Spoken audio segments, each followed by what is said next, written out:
ou bonsoir, c'est selon.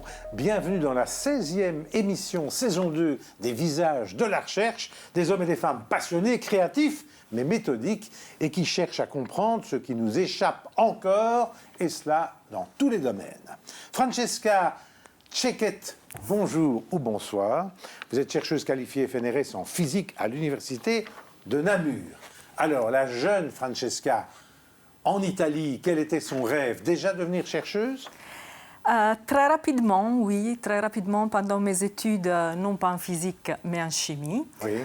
Pendant les masters, j'ai très vite compris que je voulais me diriger vers une carrière dans la recherche. Mais la recherche, aussi la pratique, le concret. Absolument, c'est vraiment le fil conducteur de toute ma carrière scientifique, de la recherche expérimentale avec des équipements. J'aime beaucoup manipuler des équipements pour développer des stratégies de recherche sur les thématiques que je poursuis. Alors, vous êtes au FNRS depuis 2006. En tant que chercheuse de recherche depuis 2006, oui, en effet, et depuis chercheuse qualifiée depuis 2010. Et donc vous, vous êtes installée en Belgique. Pourquoi? Je suis arrivée en Belgique après mes études en chimie pour effectuer un doctorat de recherche à l'université de Namur. C'est ce que j'ai fait. Et là, j'ai commencé à m'éloigner un peu de la chimie en tant que telle et rentrer plus dans les domaines de la physique et des matériaux. Et vous êtes restée à l'université de Namur. Oui, j'ai fait quand même un court passage en sciences appliquées à l'Université catholique de Louvain pour après revenir en tant que FNRS. Alors, parlons maintenant de votre recherche. En essayant d'être simple, mais vous allez bien nous expliquer, vous travaillez sur l'infiniment petit, sur des systèmes à l'échelle nano, c'est-à-dire très petits, sur l'interaction entre les nanoparticules et les parois de cellules, mais avec des lasers hyper puissant. Oui, il y a beaucoup de façons de travailler et d'étudier des systèmes à l'échelle nano. Et la façon que j'ai choisi de développer, effectivement, celle d'utiliser des sources de lumière laser, mais des lasers très puissants pour aller sonder cette matière qui est infiniment petite, que l'on ne voit pas à l'œil nu. Et donc, on doit la solliciter très fort pour qu'elle réponde, en fait, avec des réponses optiques. Et dans ces réponses optiques, je cherche l'information chimique, physico-chimique de ces interactions. Avec les parois de cellules. Alors, pourquoi les parois de cellules? Déjà, la paroi de la cellule est un système à l'échelle nanoscopique. Et ce qu'elle fait, c'est qu'elle protège et régule en fait la cellule du monde extérieur. Et c'est le premier élément de la cellule qui rentre en contact avec ce qu'il y a à l'extérieur. Et qu'est-ce que c'est cet extérieur que j'étudie? Ça pourrait être des nanoparticules qui se retrouvent dans l'environnement physiologique parce qu'elles sont dans l'air et donc on les respire. Ou alors encore des médicaments que l'on utilise, comme l'anesthésie par exemple, qui rencontrent comme premier élément de la cellule la paroi. Et c'est là que je vais étudier avec ces sources laser ces premières interactions entre la paroi cellulaire et le monde extérieur. Quand on s'est rencontrés, vous m'avez parlé de crème solaire et de pots d'échappement. Quel est le rapport avec votre recherche? Alors, des nanoparticules sont utilisées dans les crèmes solaires.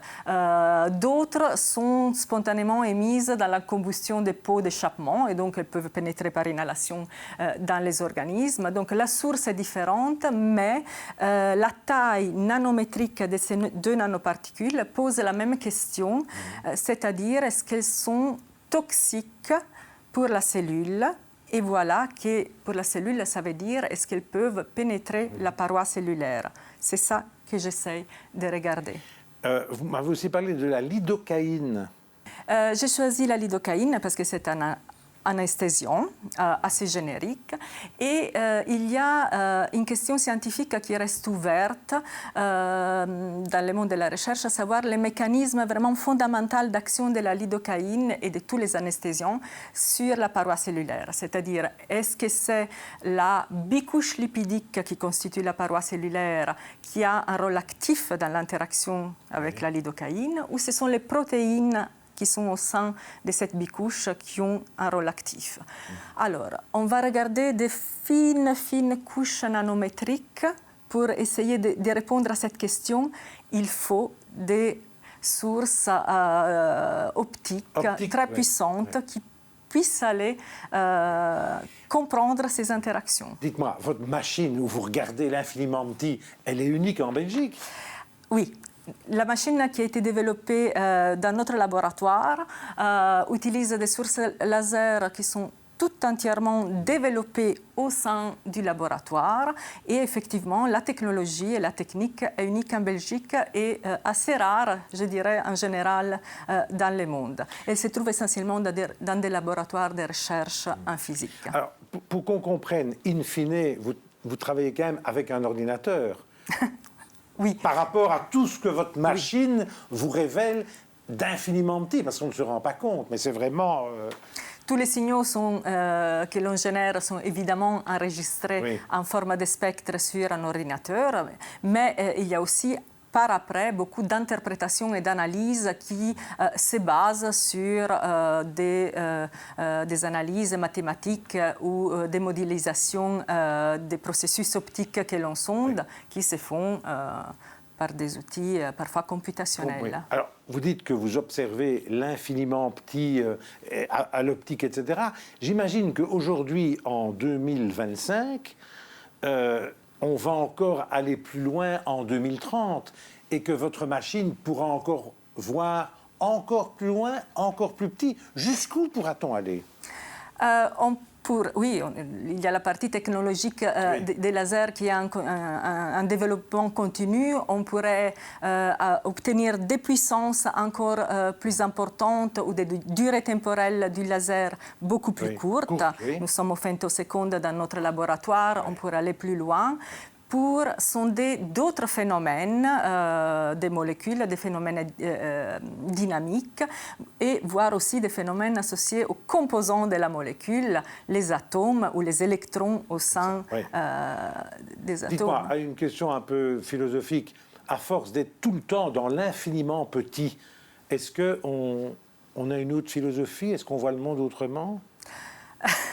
Non, je ne pense pas qu'on voit le monde autrement parce que moi je vois très bien le lien entre ces infiniment petits et sa manifestation macroscopique. Donc, aller regarder la toxicité des nanoparticules au niveau de la paroi cellulaire, je sais que ça peut, la toxicité, avoir des répercussions sur la santé à l'échelle macroscopique. Donc, ça, c'est quelque chose de visible. Alors, il faut bien dire que cette recherche, qui est à la fois fondamentale et pratique, elle est très pratique puisque le but, c'est de trouver de nouveaux outils d'imagerie biomédicale. Il est vrai qu'il y a des nanoparticules qui émettent de la lumière en certaines conditions. Et une idée est celle de les envoyer dans les parois cellulaires pour amplifier leur réponse optique in situ lorsqu'ils sont dans les systèmes biologiques et donc effectivement pouvoir développer de nouvelles méthodes d'imagerie médicale optique. Notamment pour la recherche contre le cancer.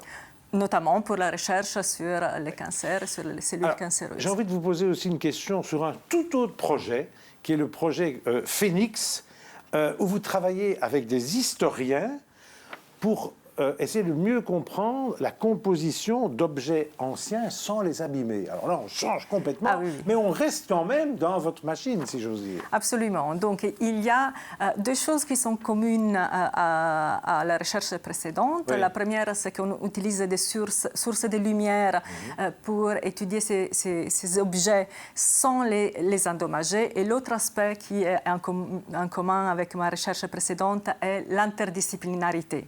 Je faisais avant les liens entre la chimie, la physique et la biologie. Ici, c'est plus les liens entre des chimistes, des physiciens et des historiens. Et c'est une communication qui est possible et très utile. Et en tout cas, ce projet Phoenix est la preuve que les sciences exactes peuvent collaborer et interagir avec les sciences humaines et vice-versa.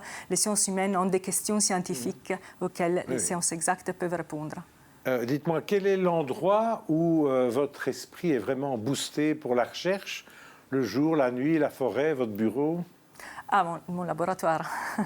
Mon laboratoire, qui en étant un laboratoire d'optique et un laboratoire sans lumière du soleil.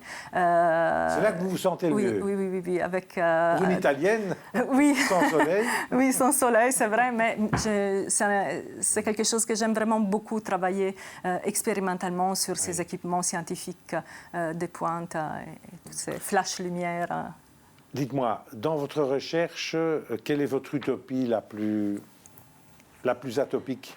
Alors, dans ma recherche, je vois que l'optique et l'utilisation des lasers pour étudier la matière a un bon vent.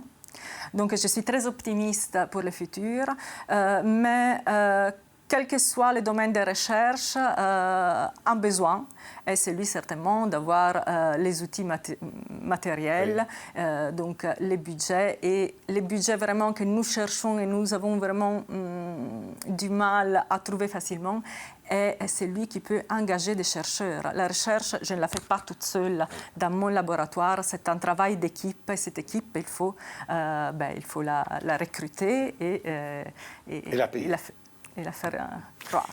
Francesca Cecchet, merci d'avoir été mon invitée. On se retrouve après la pause avec Véronique Alloin, la secrétaire générale du FNRS. À tout de suite.